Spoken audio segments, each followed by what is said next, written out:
सुस्वागतम प्यारे विद्यार्थी।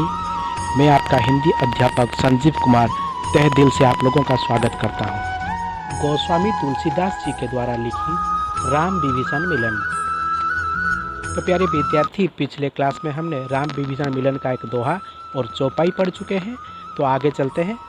ध्यान रखिए प्यारे विद्यार्थी, मैं इसे आप लोगों को पढ़ाने के बाद आप लोग इसको बार बार पढ़िए और याद रखिए। तो चलिए प्यारे विद्यार्थी, आगे के दोहे को पढ़ते हैं। आगे दोहे में लिखा है, उभय भांति ते ही आनहु हसी, कह कृपा निकेत, जय कृपाल कही कपि, चले अंगद हनु समेत। तो चलिए कुछ शब्दार्थ के बारे में जान लेते हैं। यहाँ उभय का मतलब है दोनों, भांति का मतलब है की तरह, ते ही का मतलब है उससे, आनहु का मतलब है ले आओ, और हंसी का मतलब है हंसकर, कह का मतलब है कहा, कृपा निकेत, यहाँ कृपा निकेत श्री राम जी को कहा गया है। जय कृपाल कही मतलब राम जी की जय हो, और कपि का मतलब सुग्रीव है। अंगद बाली का जो पुत्र है उसका नाम अंगद है, और हनुमान तो आप जानते ही हैं, और समेत मतलब साथ। तो चलिए इसको विस्तार से समझते हैं। उभय भांति ते ही आनहु हसी, कह कृपा निकेत। यहाँ मतलब है कृपा के धाम या फिर कृपा निधान श्री राम जी ने हंसकर कहा, दोनों ही स्थितियों में उसे ले आओ। यहाँ पर रावण के जो भाई हैं विभीषण, उनके बारे में कहा गया है। तो वो आज राम के पास शरण में आए हुए हैं, और राम जी उन्हें कुछ बिना सोचे समझे उन्हें ले आओ, ये बात जो है अंगद और सुग्रीव को कह रहे हैं। वो कह रहे हैं कि किसी भी स्थिति में हो उन्हें लेकर आओ। तो आगे कहते हैं, जय कृपाल कही कपि, चले अंगद हनु समेत। तो यहाँ श्री राम जी के आज्ञा का पालन करते हुए अंगद और हनुमान तुरंत ही अंगद और हनुमान सहित सुग्रीव जी कृपालु श्री राम जी की जय कहकर विभीषण के स्वागत हेतु निकल पड़ते हैं। आगे चौपाइयों में लिखते हैं, सादर ते ही आगे फरी बानर, चले जहाँ रघुपति करुणा कर, दूर ही ते देखे हो भ्राता, नयनानंद दान के दाता। तो यहाँ भी कुछ शब्दार्थ के बारे में जान लेते हैं। सादर का मतलब है आदर के साथ, तेही का मतलब है उसे, रघुपति का मतलब है रघुपति रत्नाकर का मतलब है श्री राम जी को कहा गया है, दूरी ही के मतलब है दूर से ही, और दवो भ्राता का मतलब है दोनों भाइयों को, और नयनानंद दान के दाता का मतलब है आँखों को आनंद का दान देने वाले। तो यहाँ चौपाइयों में कहते हैं, सादर ते ही आगे फरी बानर, सादर ते ही आगे फरी बानर, चले जहाँ रघुपति करुणा कर। तो यहाँ कहते हैं विभीषण जी को आदर सहित आगे करके बानर फिर वहाँ चले जहाँ करुणा की खान या फिर करुणा निदान श्री राम रघुनाथ जी थे। तो नेत्रों को आनंद का दान देने वाले, मतलब दूरी ही ते देखे हो भ्राता, नयनानंद दान के दाता, मतलब नेत्रों को आनंद का दान देने वाले, अत्यंत सुखद आनंद जो अनुभूति जो होती है वही, और दोनों भाइयों को विभीषण दूर से ही देखते हैं। मतलब विभीषण आते समय दोनों भाइयों को, दोनों महापुरुषों को विभीषण ने अपने नयनों से, अपने नेत्रों से, आनंद सुखदायी अनुभव से दोनों भाइयों को देखा। आगे की चौपाई में लिखते हैं, बहुरी राम छवि धाम बिलोकी, रहेऊ ठटुकी एकटक पल रोकी, भुज प्रलंब कंजारुन लोचन, श्यामल गात प्रणत भय मोचन। इसके भी कुछ शब्दार्थ हैं, इसको वो जान लेते हैं।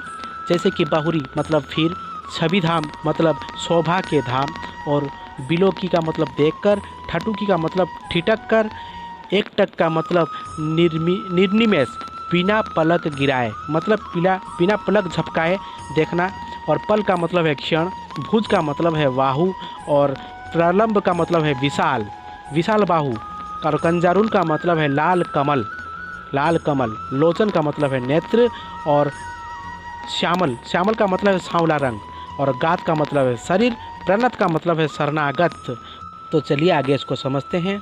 बहुरी राम छवि धाम बिलोकी, रहेऊ ठटुकी एकटक पल रोकी। कहने का तात्पर्य है, शोभा के धाम श्री राम जी को विभीषण जी देखकर वे अपने पलक रोककर, ठिठक कर एकटक देखते ही रह गए, मतलब बिना पल के झपकाए वो श्री राम जी को देखकर, श्री राम जी की मूरत को देखकर अब एकटक देखते ही रह गए। ठिठक कर मतलब रोक कर एकटक देखते ही रह गए। आगे कहते हैं, भुज प्रलंब कंजारुन लोचन श्यामल गात प्रणत भय मोचन। यहाँ कहते हैं भगवान श्री राम जी की विशाल भुजाएं हैं, लाल कमल के समान नेत्र हैं और शरणागत के भय का नाश करने वाला सांवला शरीर है। मतलब जो भी श्री राम जी के शरण में आता है उनका भय लोचन करते हैं, उनका भय को दूर करते हैं और उसे अपने शरण में ले लेते हैं। जो श्री राम जी के शरण में आता है उसका सब दुख दूर हो जाता है। चलिए आगे की चौपाई में क्या लिखते हैं देखते हैं। तो संग कंध आयत उर्सोहा आनन अमित मदन मनमोहा नयन नीर पुलकित अतिगाता मन धरी धीर कही मृदु बाता। यहाँ भी कुछ शब्दार्थ हैं, उसको जान लेते हैं। संग, संग मतलब सिंह जिसको कहते हैं, कंध मतलब कंधे, आयत मतलब चौड़ा चौड़ी और उर का मतलब छाती, सोहा का मतलब शोभित और आनंद का मतलब मुख, अमित का मतलब है असंख्य, मदन का मतलब है कामदेव और नयन का मतलब है नेत्र, नीर का मतलब है जल, पुलकित का मतलब है खुश, अति का मतलब है अत्यंत, गाता का मतलब है शरीर और धरी धीर का मतलब है धीरज धरकर, मृदु बाता का मतलब है कोमल वचन। इस चौपाई को बड़े ही अच्छे ढंग से परिवेष्टित किया है। चलिए इसको समझते हैं। तो यहाँ कहते हैं कि सिंह कंध आयत उर सोहा आनन अमित मदन मन मोहा। यहाँ पर श्री राम जी के बारे में कह रहे हैं जो कृपानिधान है। यहाँ कह रहे हैं सिंह के से कंधे हैं, मतलब सिंह जैसे कंधे हैं और विशाल वक्षस्थल जो अत्यंत शोभा दे रहा है। यह भी कह रहे हैं आनन अमित मदन मन मोहा, मतलब असंख्य कामदेवों के मन को मोहित करने वाला जो मुख है। इसे देखकर मतलब भगवान के स्वरूप को देखकर विभीषण जी के नेत्रों में जल भर आया है। मतलब वो उनके आँखों से आंसू बहने लगे हैं, वो खुशी के आंसू हैं, पुलकित होने के आंसू हैं और शरीर अत्यंत पुलकित हो गया है, शरीर हल्का हो गया है। फिर मन में धीरज धरकर उन्होंने कोमल वचन जो कहे उसको विभीषण जी शांत होकर सुन रहे हैं, उनके कमल वचनों को, मतलब श्री राम जी के कमल वचनों को। नयन नीर पुलकित अति गाता मन धरी धीर कहीं मृदु बाता। आगे की चौपाई में कहते हैं नाथ दशानन कर में भ्राता निशिचर बेस जन्म सुरत्राता सहज पाप प्रिय तामस देहा जथा अलुका ही तम पर नेहा। यहाँ भी कुछ शब्दार्थ के बारे में जान लेते हैं।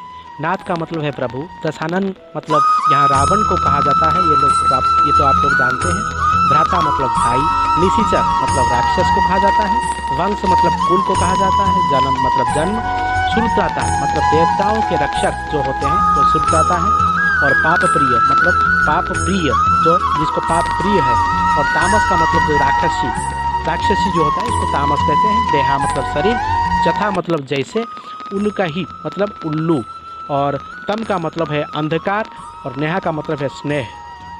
तो चलिए इसको आगे समझते हैं। नाथ दशानन कर में भ्राता निशिचर बेस जन्म सूर त्राता। तो यहाँ राम के भाई विभीषण राम के सामने पहुंचकर उन्हें बहुत देर तक निहारते हैं और कहते हैं, हे नाथ, मैं 10 मुख रावण का भाई हूँ, हे देवताओं के रक्षक, मेरा जन्म राक्षस कुल में हुआ है। आगे कहते हैं सहज पाप प्रिय तामस देहा जथा उल्लू कही तम पर नेहा। विभीषण जी आगे कहते हैं मेरा तामसी शरीर है, मतलब राक्षसी शरीर है, राक्षस का शरीर है, स्वभाव से ही मुझे पाप प्रिय है। जैसे उल्लू का अंधकार पर सहज स्नेह होता है, उसी तरह मैं भी राक्षस कुल में जन्म लेने से मेरे अंदर भी राक्षसी गुण आ गए हैं और मैं भी पापी स्वभाव का हो गया हूँ। तो प्यारे विद्यार्थी, हम दोहा और चौपाई को यहीं पर समाप्त करते हैं। आगे की चौपाई या फिर दोहा जो है और अगले क्लास में पढ़ेंगे। तब तक के लिए मुझे इजाज़त दीजिए और घर पर रहिए, सुरक्षित रहिए। धन्यवाद।